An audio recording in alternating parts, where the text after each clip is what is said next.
Hello, my fellow Americans. In today's video, we'll be talking about education. I want to apologize in advance because this is going to be a brief video because on the subject of education, my daughter has homework to do, which you'd be like, well, what's that have to do with you shooting a video?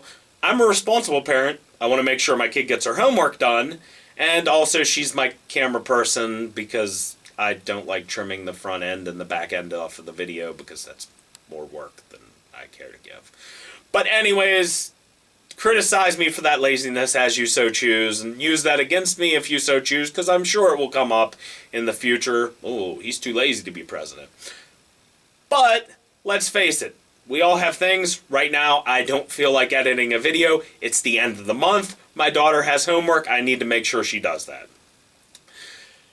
Back to the actual importance of this subject matter. As I said, it will be brief. I apologize. I will have a much longer video on my policies on education in the future, but I want to get this done.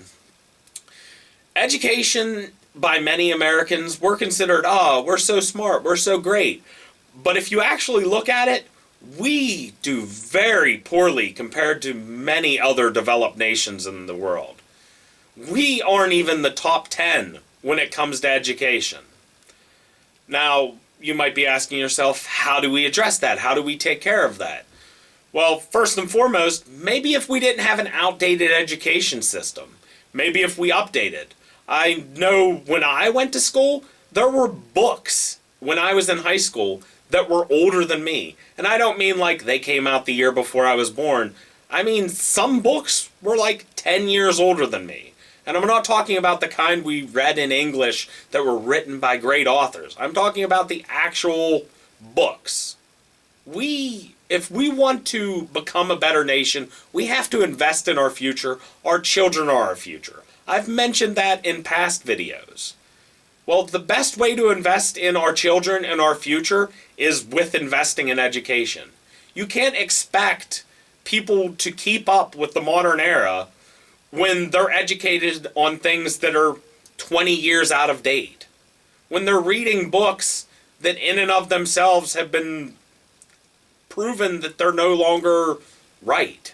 Now, some things don't change. History doesn't change for the most part.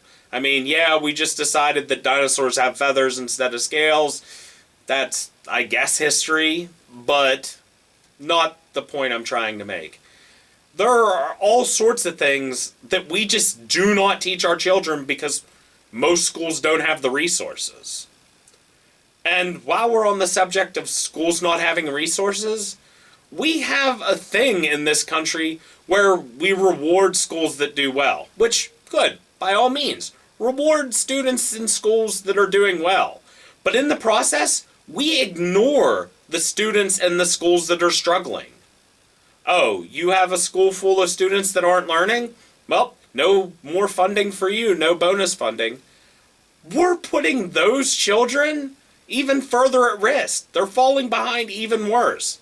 We need to invest in them as much as a student who knows. Actually, if not more.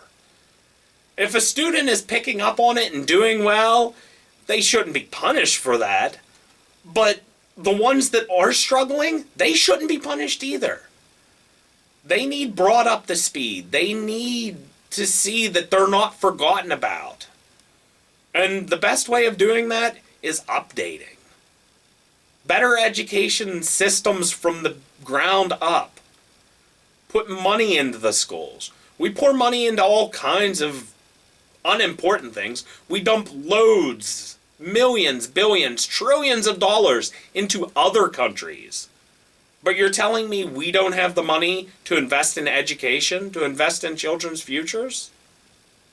No, that's not right, and it needs addressed. Not only do we need to update the books, we need to update the curriculum itself. Things need taught that are important for the modern era. There are things that aren't important anymore. They're outdated. And there are things that are new.